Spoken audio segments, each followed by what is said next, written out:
నాకో విజన్ ఉంది, దానికి ఒక లెక్క కూడా ఉంది అనే స్లోగన్ ని సొంత నియోజకవర్గం కుప్పంలో కూడా రిపీట్ చేశారు సీఎం చంద్రబాబు. స్వర్ణ కుప్పం దిశగా దూసుకుపోతున్నాం, ఎవరైనా కుట్రలు చేసి అడ్డుకోవాలని చూస్తే తోకలు కత్తిరిస్తానని హెచ్చరిక కూడా జారీ చేశారు. Chandrababu day 1 with Kuppam. ఆశాంతం చెలోక్తులు ఛాలెంజ్లతో ఆసక్తికరంగా సాగింది. కష్టపడితేనే అభివృద్ధి సాధ్యం, ప్రయత్నించే స్వర్ణ కుప్పం సాకారమంటున్నారు సీఎం చంద్రబాబు.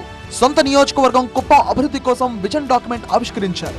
కుప్పం ద్రవిడ యూనివర్సిటీలో జరిగిన ఈ కార్యక్రమం తర్వాత సభలో మాట్లాడారు ఆయన. ప్రతి ఇంటికి ఒక పారిశ్రామికవేత్త ఉండాలన్న తన ఆలోచనను కుప్పంలో కూడా అమలు చేస్తా అన్నారు.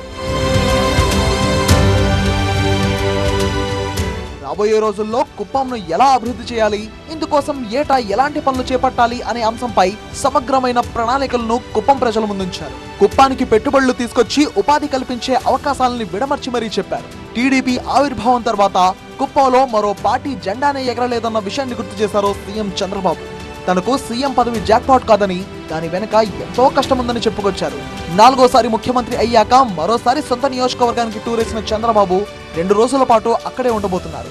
బెంగళూరు నుంచి హెలికాప్టర్లో సోమవారం మధ్యాహ్నం 1 గంటకు కుప్పం చేరుకున్నారు సీఎం చంద్రబాబు. స్థానిక టీడీపీ నేతలు ఘనంగా స్వాగతం పలికారు. ద్రవిడ యూనివర్సిటీ ఆడిటోరియంలో జననాయకుడు పేరుతో జరిగిన కార్యక్రమంలో స్వర్ణ కుప్పం విజన్ డాక్యుమెంట్ ను రిలీజ్ చేశారు. తర్వాత నడుమూరు గ్రామంలో ఇళ్లపై ఏర్పాటు చేసిన సౌర విద్యుత్ పైలట్ ప్రాజెక్ట్ ను ప్రారంభించారు. సోలార్ ప్రాజెక్ట్ లబ్ధిదారులతో ముఖాముఖిగా మాట్లాడారు. సాయంత్రం సీగలపల్లి గ్రామంలో ప్రకృతి సేద్యం చేస్తున్న రైతులతో సమావేశమయ్యారు CM Chandrababu. Organic Kuppam concept మీద ప్రసంగించారు. కుప్పంలో రాజకీయం పేరుతో అరాచకాలు సాగిస్తే ఊరుకోరని, తోక కత్తిరిస్తా అని హెచ్చరించారు సీఎం.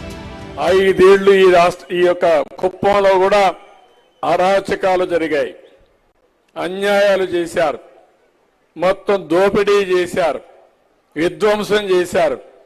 నేను ఇప్పుడు ఒకటే వార్నింగ్ ఇస్తున్నా, మన నియోజకవర్గంలో ఎవరైనా తోక తిప్పితే తోక కట్ చేస్తా, ఎవరిని కూడా వదిలిపెట్టను. మేము యజ్ఞమారిగా చేస్తామంటే రాక్షసుల మాదిరిగా వచ్చి అడ్డుపడాలంటే మాత్రం తాట తీస్తాం తప్ప వదిలిపెట్టమని కూడా హెచ్చరిస్తున్నా. ఇదిలా ఉంటే కుప్పం పర్యటనలో మరో ఆసక్తికర పరిణామం చోటు చేసుకుంది. తనకు పాదాభివందనం చేయబోయిన స్థానిక టీడీపీ నేతను వారించారు సీఎం చంద్రబాబు. అక్కడితో ఆగకుండా తిరిగి అతనికే చంద్రబాబు పాదాభివందనం చేశారు.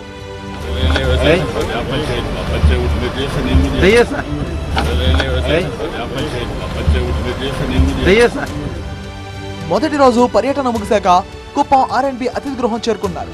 రాత్రికి అక్కడే బస చేస్తారు సీఎం. రేపు 7వ తేదీ కుప్పం తెలుగుదేశం కార్యాలయంలో నేతలు కార్యకర్తలతో సమావేశమవుతారు. మధ్యాహ్నం కంగునూడి గ్రామంలో శ్యామన్న విగ్రహాన్ని ఆవిష్కరిస్తారు. తర్వాత 8వ తేదీ మోదీ పర్యటన నేపథ్యంలో విశాఖ వెళ్తారు సీఎం చంద్రబాబు.